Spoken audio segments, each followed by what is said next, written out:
I've done the more of the steep portion, so now I'm on the way back. Basically, I went up 2 kilometers and I'm on the way back.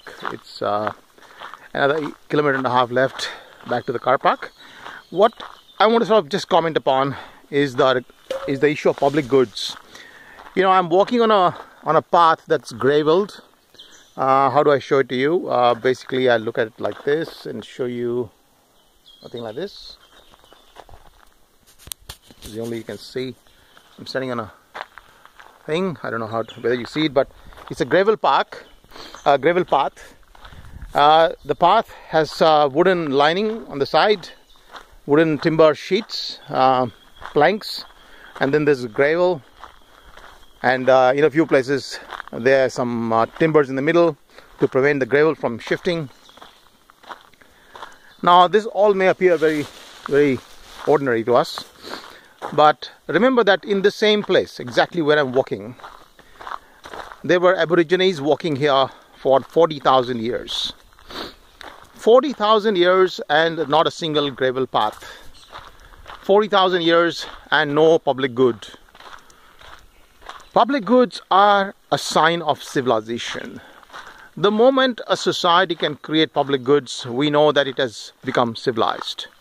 And public goods cannot be created by individuals because there is no incentive, unless it's like a path from your home to the main road in which you will build it. But if you are an Aboriginal person, you walk here, you do your hunting or eating or whatever, and you're basically done, and you're not going to come back and build a gravel path, even though you know it might lead you to some kind of a more interesting source of food or water or whatever, but you will not do anything. You will just let nature take its own course, because you do not know how to organize.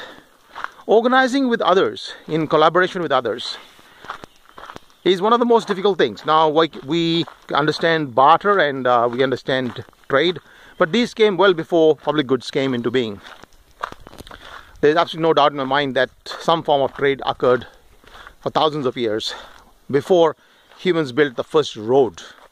Building the first road was perhaps the most complicated exercise in human history.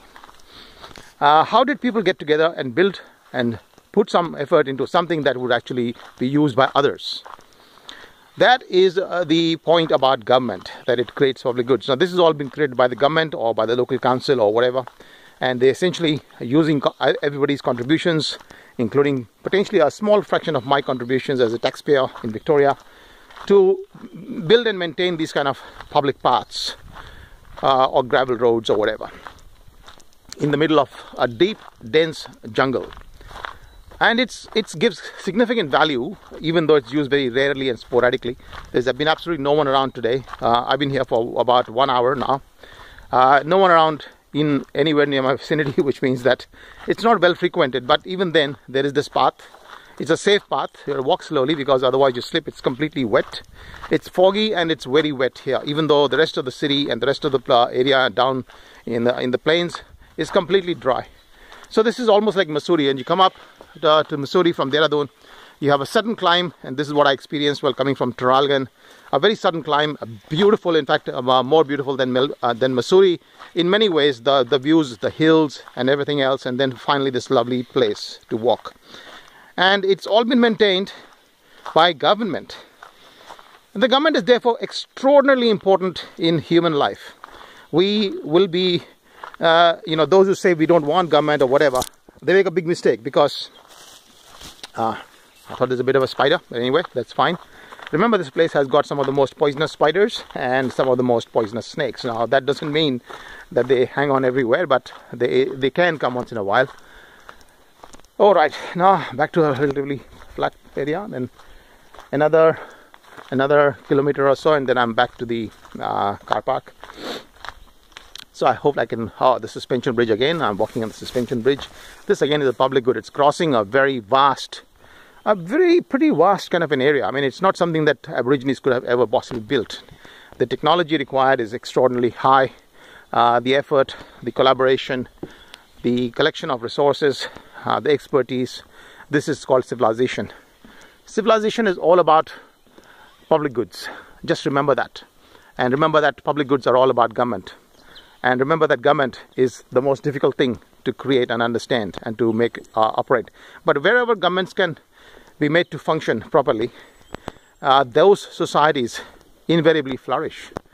A government where there's basic goods provided, the infrastructure, the security, defense, law, justice, etc. And bang, there you go. You have the most fantastic society evolving out of that foundation. Because they do not have to worry that when they get out of the house, they cannot walk to the neighbor's place.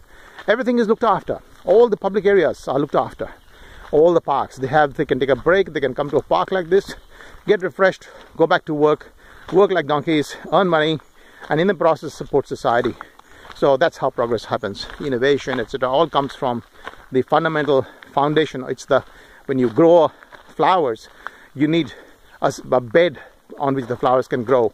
The government provides the bed in which the society grows. So the government's role is very, very significant, and let's not undermine it in any form or shape. All we need to do, however, is to understand how governments work, and that is not something trivial, and it is not taught properly. It is not understood widely. As a result, we have this vast ignorance, and the vast ignorance has its consequences.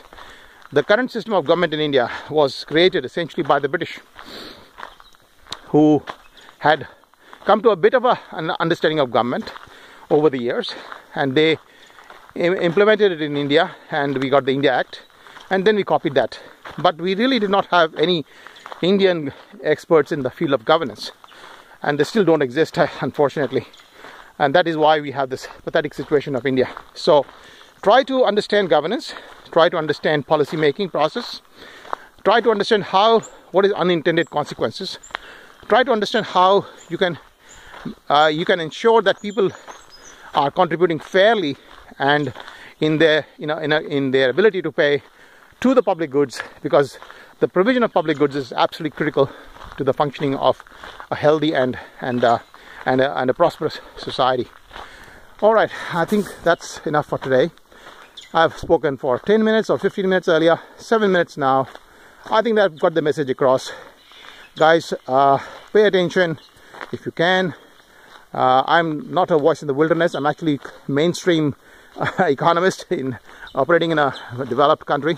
Is what I say is absolutely mainstream. It is standard economics and standard public administration and public choice theories, new public economics. So do not imagine that I'm here telling you some rubbish. All I'm telling you is what is widely implemented across the world, but in India, for whatever reason, there's complete ignorance of these basics, and that complete ignorance shows up in all aspects of India's life. You land up in India, and it's almost like you've entered the bottom of the world in terms of, a dustbin of the world, or whatever you call it. It's a stinking place. Everything is run down. Flooding, slightest rainfall, every place gets flooded. It's crazy. It's unbelievable. It's filthy. That is your public goods provision in India. And your public goods provision is all because you don't understand the concept of governance. And when I say that you don't understand, I actually mean it, and it's not very hard. But remember, I said a few things today. What is? 1, incentives. 2, participation constraint. 3, incentive constraint. And that's all for today. Try to understand what I said. Once you do that, I think you will begin to be able to read my book, or books or whatever, and my manifesto. And then you can actually participate in this process of reforming India. And you'll yourself become the leader. And you don't need people like me to hang around and tell you what to do. Okay then, all right for today. Goodbye.